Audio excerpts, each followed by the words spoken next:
präsentieren d'Emissioun déi vu deng 03 TV, hai vum Tillebiersch e kurzen sportliche Programm. Viel Spaß dabei. E puer kleng Änderungen si geschiet, den FCD fir deng 03 huet Zter Pudeich den Trainerstaff komplett changéiert, ugefangen mam Paula Modio, den Emilio Lopo an de Patrick Foré. Den Carlo Miller huet sech Martin ennnerhalen. De Goalkeep ass den Outsider den aperte Geest vun enger Kipp. En trainéier doch méchendeel se leng, huet se egenen Triko a steet or leng tëschen de Pottoen. Dat wär fir une puer wochen de Fall beim Patrick Foré. Patrick Foré, geboren den 1. Oktober 1984, 1,73 m groß, an am Spiel Position vum Goalkeep ageholl. De Patrick huet seg Fußballjurenzeit beim CS Pating verbruecht, a mat 16 Joer scho Goalkeep an der Rechtrekipp. Mat 21 Joer huet hien dun op du als Munneref gewieselt, an ass och Martinen an PGR League eropgestiegen. An der Saison 2017-2018 huet de Patrick dun de W bei den FCD vu den 03er geschloen, an huet sech mam Julien Weber tëschend de Pottoen aufgewieselt. An nodems de ganzen Trainerstaff am FCD vu den 03 ausgewieselt gouf, kom de Patrick Foré mat Sängererfahrung ans Spiel, auch steet lo Posten vum Goalkeepstrainer. Wat mir rot geleenet ginn huet, fir mech an e puerwieder mam Patrick iwwer se neier Challenge zen erhalen. Ja, ich meine, ich habe einen neuen Challenge geholt. Das war am Anfang geplant für die nächste Saison. Den Paulo wollte aber das direkt machen. Ich habe das akzeptiert, dann möchte ich auch immens Freude. Und voilà, ich meine, ich hoffe, dass ich Goalkeeper gut motiviert kriege, ihnen Spaß machen und am längst schaffen zusammen. Und das ist das, was zählt im Terrain. Also die Motivation für mit den zwei Keeper zu trainieren, als beim Patrick noch mehr groß wie selber zwischen den zwei Potten zu stehen. Ich muss ehrlich sein, zum Schluss war die Motivation nicht mehr da. Ich meine, das gebe ich nach weiterspielen. Es sind viele Leute, die mir gesagt haben, da komm, beiß nicht sein, aber das ist wirklich die Motivation am Kopf, was aufgeschlossen gewesen. Hätten sie mich gebraucht, natürlich wäre ich da gewesen, ganz klar. Aber die Funktion, die ich da habe, was ich meine, hauptsächlich dem Erkan beibringen, ich meine, Julia, was dem Julia Luna groß beibringen, und hält natürlich viel von mir an. Also ich bin wirklich froh, dass er eine Mannschaft hält alles matt. Und voilà, ich meine, ich kann ihm noch ein bisschen beibringen, am Schwätzen und hier und da. Aber ich meine, am großen Ganzen, dem Erkan kann ich viel mehr beibringen, und ich hoffe, dass er doch Zukunft in unserem Verein ist. Die Erfahrung von seinen 114 Matcher kennt dem Patrick Orlo zu gut, für das Goalkeeps-Training zu überholen. Ja, ich meine, auch für den Erkan, ich meine, alles, was ihn lehrt, das alles durch Spielpraxis und das Lomo und ihm, sich durchzusetzen. Ich wette, er wird eine Chance kriegen. Ich wünsche dem Jungen doch ein super Talent. Also, ich meine, als seinem Alter hatte ich just die Chance, dass im Moment kein Goalkeeper da war. Das hätte ich auch vielleicht nicht direkt in dem Alter gespielt. Schon mal 16 Jahre angefangen, ich der Goalkeeper. Aber auch nicht mehr, weil ein Trainer 100% auf mich gebaut hat. Es war auch nur kein anderer da. Und ich meine, dafür habe ich nur meinen Weg gemacht. Aber das alles durch Spielpraxis, wo ihn wirklich auch die Erfahrung kriegt, mit Schwätzen, mit Spielen. Vom selber kennt es nicht. Es könnte eine Schwierigkeit auf den Tür, weil für ein Match zu gewinnen, muss den zwischen den zwei Pottoen auch mitspielen.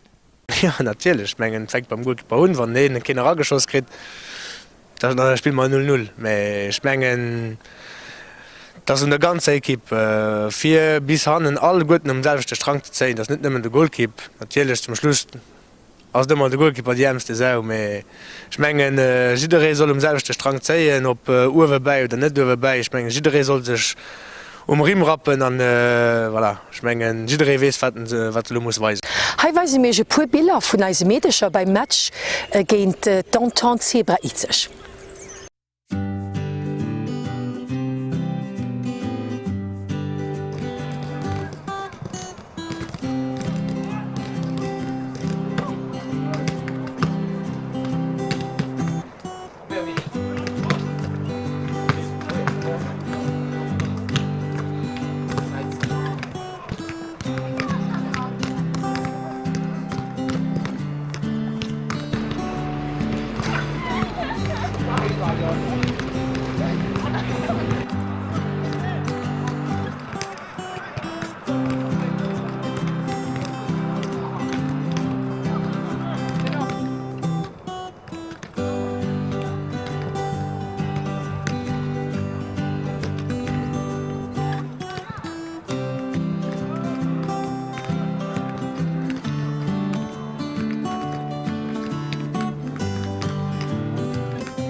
Allez Laurie, allez. Ouais. Fatigué. Elle m'a dit.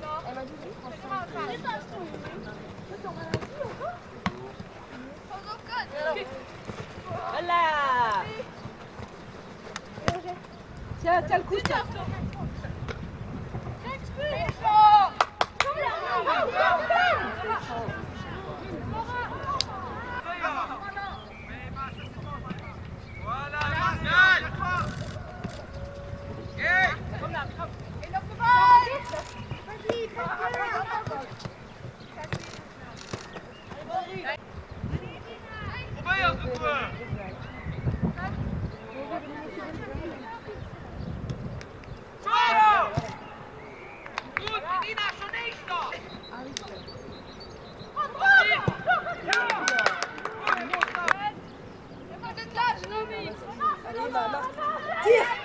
Tire, putain.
Ma haut te willen gefehlt fir ze gewannen, die aner Kipp méi wie mir. An mir beweisen mat den nächsten Matscher, dats mir méi willen, wie déi wo mir haut och gespielt hun. Zum Match gute Match. Sie wollte méi wie mir. Also dat hue den Jeich mit gesinn. Die uns wirklich besser febret wie mir. Muss ich noch so mehr den 3 Leute vu net to sinn, die eng an Vakanz eng mat Tavel auffort. Wir mussten immer der spielen wat du hast. Okay? Und sie waren net gut. Fußballrech net gut. Mir fir mech wichtig ass das jetzt lehren. Weil mir sie net fir alles ze gewannen, mé fir abs beizelehren. Okay? Schmengen wat geschieet ass Preif sei. Mo ass anderen Dach bën lo wichte Match kind nie go mé profitieren de mé amusieren als summen an recht als River. Okay?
Eisen Derby géint den Progrès Niederkur huet doch bewiesen, dass eis Jongenrem frische Courage getankt hun, konnten sech mat engem 2:0 durchsetzen, an dat praktisch 24.000 Zuschauer.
Julien, tout d'abord félicitations pour la victoire dans le derby.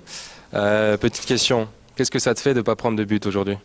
Ça fait plaisir, mais le plus important c'était la victoire, surtout de stopper l'hémorragie, la spirale négative. Maintenant, il faut continuer à travailler et puis essayer d'enchaîner une série pour recoller au peloton de tête. D'accord. L'entraîneur a joué un rôle important durant le match? Il a changé de philosophie, on essaye de jouer plus au ballon, on essaye d'être très compact au milieu de terrain. Ils ont eu très peu d'occasions, on l'a vu, à part une ou deux, mais après il a fait surtout un travail psychologique parce qu'on était dans une série très très négative. D'un point de vue extérieur, on a l'impression que le groupe est devenu encore plus soudé qu'avant, c'est possible? Non, on était déjà soudés, après c'est toujours difficile de sortir après 4 matchs sans victoire. Maintenant on a eu la chance d'avoir une petite trêve qui nous a permis justement de passer à autre chose et la victoire aujourd'hui va peut-être nous permettre d'enchaîner sur des victoires. C'est ce qu'on espère en tout cas, Julien. Merci. Merci.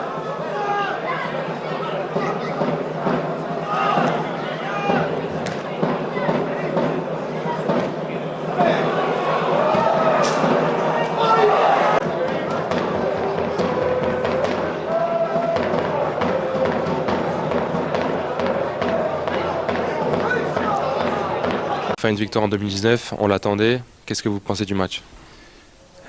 Ich muss sagen, hat immer wirklich kämpferisch eine ganz gute Leistung gebracht. Auch spielerisch war es super Fußball gespielt. Und, ich denke, dass das Victor auch verdient ist.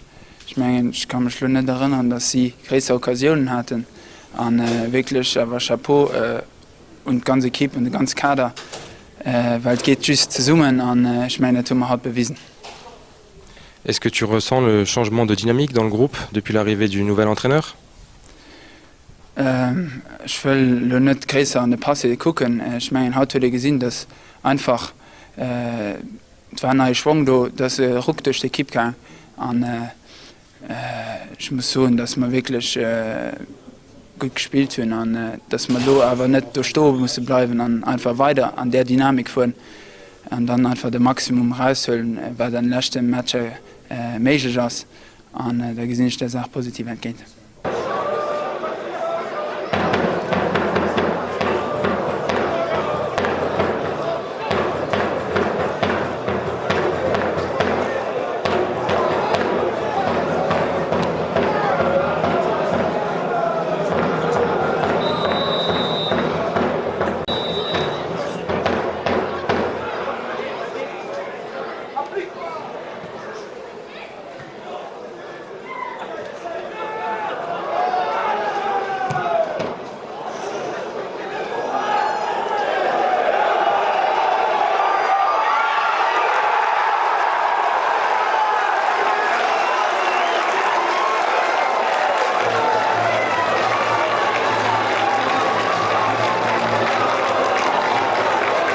David, ça fait plaisir de te voir après un match qu'on a gagné. Qu'est-ce que tu penses de ce match? On va retenir ce soir uniquement les 3 points. Je pense que c'est le plus important avec un début d'année 2019 vraiment catastrophique où non seulement on n'a pas pris de points, si ce n'est le Racing, mais encore je le considère comme une défaite vu les circonstances de match. On doit retenir les 3 points, on doit prendre la confiance que ça va nous donner. Qui plus est, c'était contre Niederkorn, le derby. Donc voilà, c'est un double cadeau pour l'équipe. Maintenant, c'est un travail de remise en question et pouvoir aborder match après match. Il y a encore 24 points à prendre, mais on doit les aborder vraiment match après match et pouvoir les préparer correctement et sereinement. C'est vrai que cette victoire va pouvoir nous donner un petit peu de calme et de sérénité au sein du groupe. Qu'est-ce qui vous reste à préparer pour le prochain match? Ce qui nous reste à préparer, je pense qu'on va devoir continuer à travailler avec le nouveau coach, continuer à approfondir un petit peu sa vision des choses, tactique, footballistique, parce qu'en fin de compte, ça ne fait que 2 semaines qu'on s'entraîne avec lui. Voilà, il faut vraiment une remise en question. Comme je dis souvent, il faut pouvoir se mettre minable à un moment donné pour pouvoir repartir de l'avant. C'est vraiment quelque chose d'important pour ce groupe qui a été pas mal secoué ces dernières semaines, il faut l'avouer.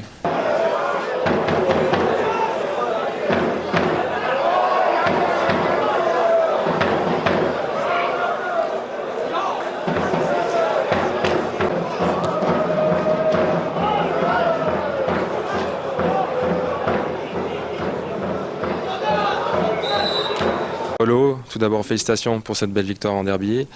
Quelles ont été tes premières impressions pour ton premier match en BGL? Les premières impressions en BGL, voilà, de revenir et de gagner, voilà, c'est fantastique. Voilà. Je crois que les consignes, ils étaient là. On doit faire, on est à beaucoup de points de retard sur tous les autres. Voilà. Il restait encore 9 matchs à jouer. Pour nous, c'était d'enchaîner avec une victoire. Et je crois que les joueurs, ils ont fait ça à la merveille. Les consignes, ils les ont fait à la lettre. Voilà. Après, voilà, la qualité, elle est là. Peut-être que certains joueurs ne croyaient plus en leur qualité. Voilà. Ils l'ont retrouvé, ils l'ont montré. Voilà, et je crois que la victoire, elle est aussi méritée. Quels ont été les points positifs de ce match et qu'est-ce qui te reste à travailler dans les prochaines semaines? La victoire, les 3 points, gagner un derby, c'est déjà pas mal. Hein? Ça fait quand même 2 ans de suite qu'on n'a plus gagné un derby. Hein? Voilà. Et pour le reste, je crois qu'on avait une petite stratégie. Voilà. Il y avait beaucoup de travail défensif à faire, le bloc et tout ça. Voilà. C'était peut-être... ils les ont fait.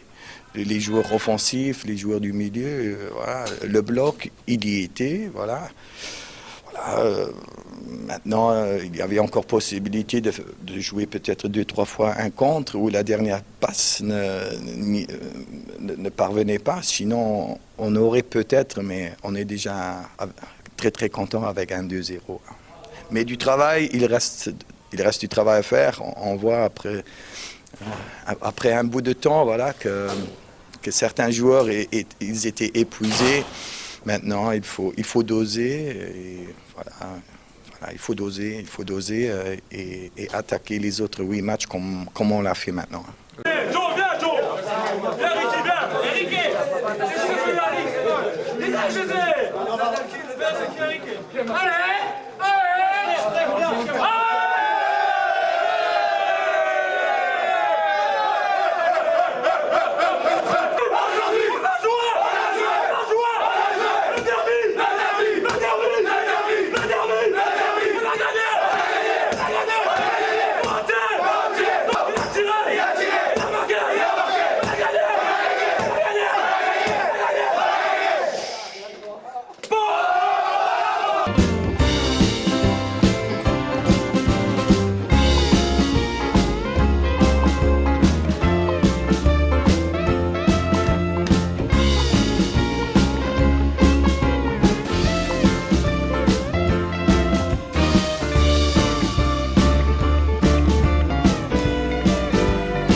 An heiertesem Terrain den Telebierch mis jo ganz viel Leiit sech drun erinnern, die lang a Joren hei gespielt hunn. Als Emissionioun as men ukom, wollte ich awer nach un eisem Juventuscamp drun erinnern, déi wie all Joers op eisem Déiverdinger Terrain stattfind, an dat vum 8. bis den 12. April. Ihr schläft Zuschauer ginne Rendevous fir die nächste Emissionioun, die den 3. Mai ass. Bis dann halte ich all gesund am Montag. Merci für Gucken.